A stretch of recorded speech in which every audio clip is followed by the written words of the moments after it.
Pedri est-il surcoté? C'est un propos qui revient assez souvent à travers plusieurs personnes. Je considère que Pedri, 21 ans, est un joueur surcoté. Dans cette vidéo, je vais vous expliquer, je vais vous donner mon point de vue, pourquoi, pour moi, Pedri n'est pas un joueur surcoté. C'est parti pour un nouvel épisode de l'analyse.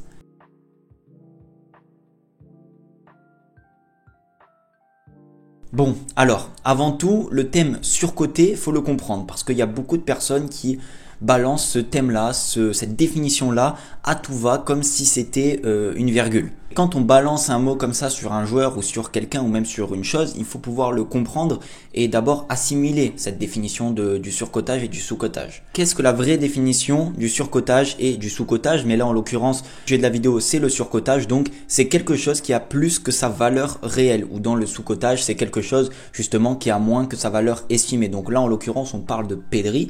Donc pour certaines personnes, Pedri est un joueur qui a plus de reconnaissance qu'il devrait en mériter.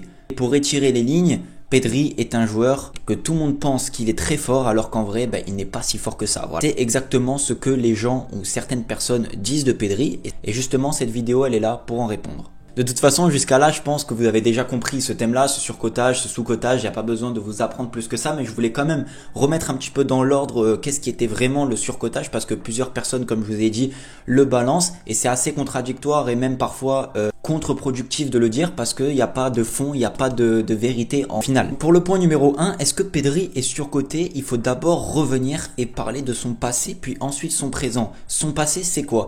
Pedri a commencé à Las Palmas, il a été formé là-bas, contrairement à ceux qui pensent qu'il a été formé au FC Barcelone. Je sais qu'il y a pas mal de personnes qui pensent ça. Il a ensuite été recruté pour une valeur de 6 millions d'euros au FC Barcelone en 2020 quand Ronald Koeman est arrivé. Donc au début, il était censé être prêté, puis Ronald Koeman a décidé de le garder dans le groupe, de le faire jouer et tout simplement de lui faire confiance. Pourquoi? Parce que pendant la pré-saison, il a été vraiment étincelant, vraiment éblouissant aux yeux de Ronald Koeman.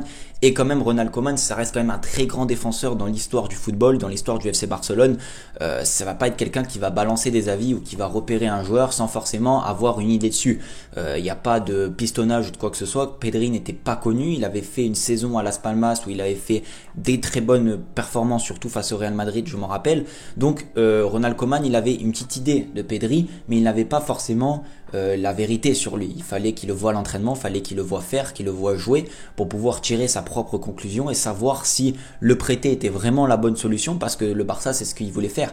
Il recrutait un joueur, le faire jouer en Barça B au début et pourquoi pas le prêter pour qu'il revienne encore plus fort. Sauf que Pedri, il a dit non, moi je vais m'imposer. Il a montré à Ronald Koeman et pas que à lui, aux joueurs, aux dirigeants, qu'il avait sa place dans l'équipe. Puis d'ailleurs, c'est pas pour rien qu'il a commencé à gagner du temps de jeu sous l'ère Koeman, qu'il a commencé à jouer, à faire sa première titularisation.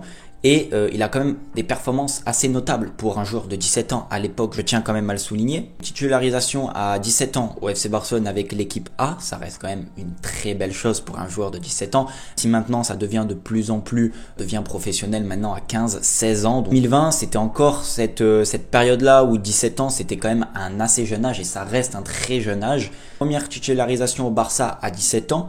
Première titularisation en Ligue des Champions à 17 ans et surtout premier but en Champions League à moins de 17 ans au FC Barcelone. Donc ça reste quand même des prestations et des performances très notables où l'on peut s'appuyer.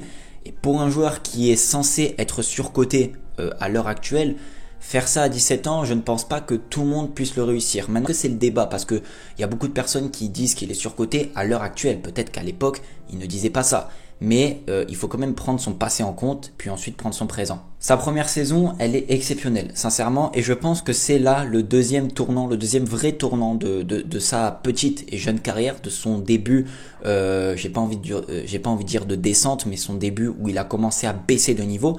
Pourquoi? Parce que sa première saison, elle est incroyable. Individuellement, collectivement, le Barça commençait à bien jouer, il s'entendait très bien avec Lionel Messi, une très belle connexion football. Franchement, il y avait quelque chose qui se dégageait de ce joueur-là et Messi, voilà, il joue avec des joueurs qui sentent le football, qui sentent le jeu. Et à cette époque-là, voilà, sentait le jeu, était très proche de Messi, très proche des joueurs. Il a fait une grosse saison individuellement.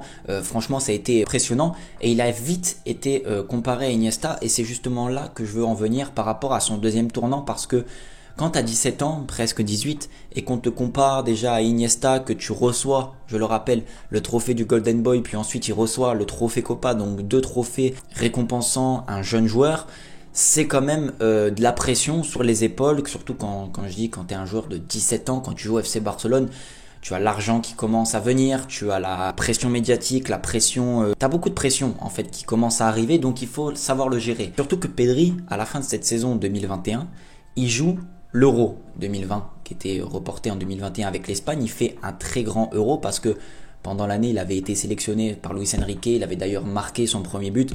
Bref, il avait fait vraiment une très bonne saison. Il a été pris justement pour l'Euro et ensuite il a enchaîné sur les JO.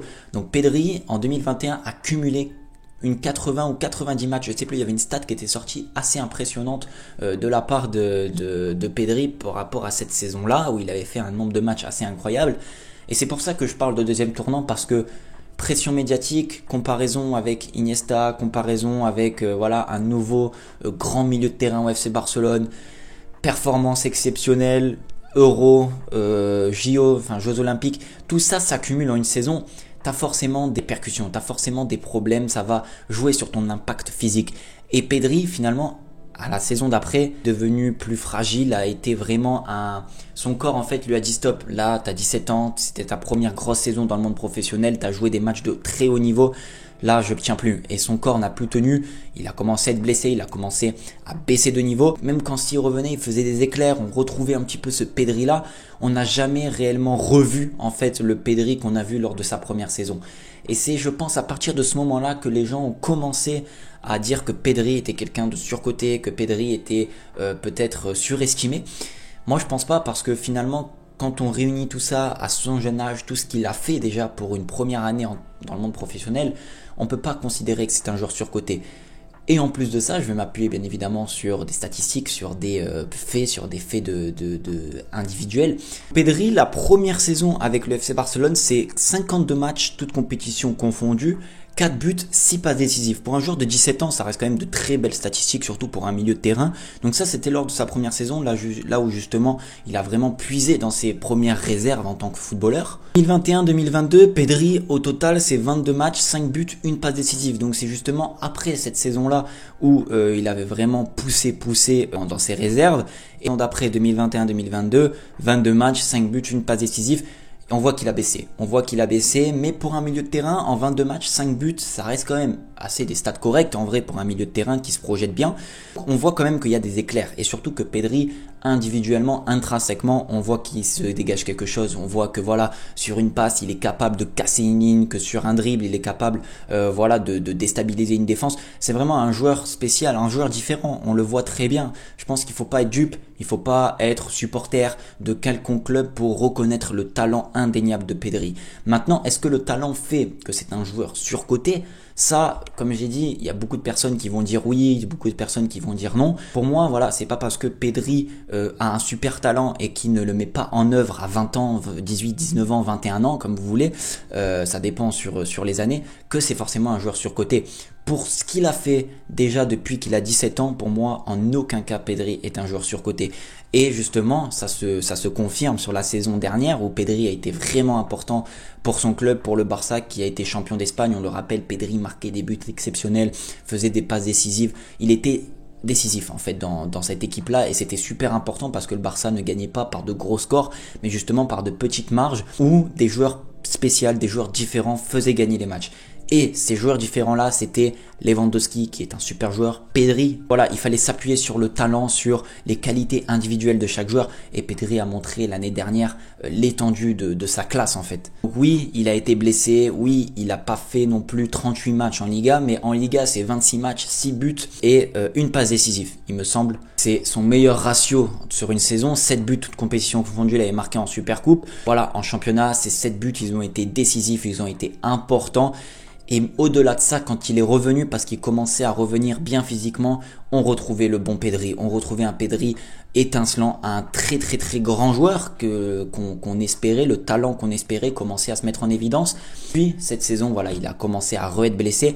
Pour résumer tout ça, non, pour moi Pedri n'est pas un joueur surcoté par rapport à tout ce qu'il a déjà pu apporter, pour tout ce qu'il a déjà pu montrer.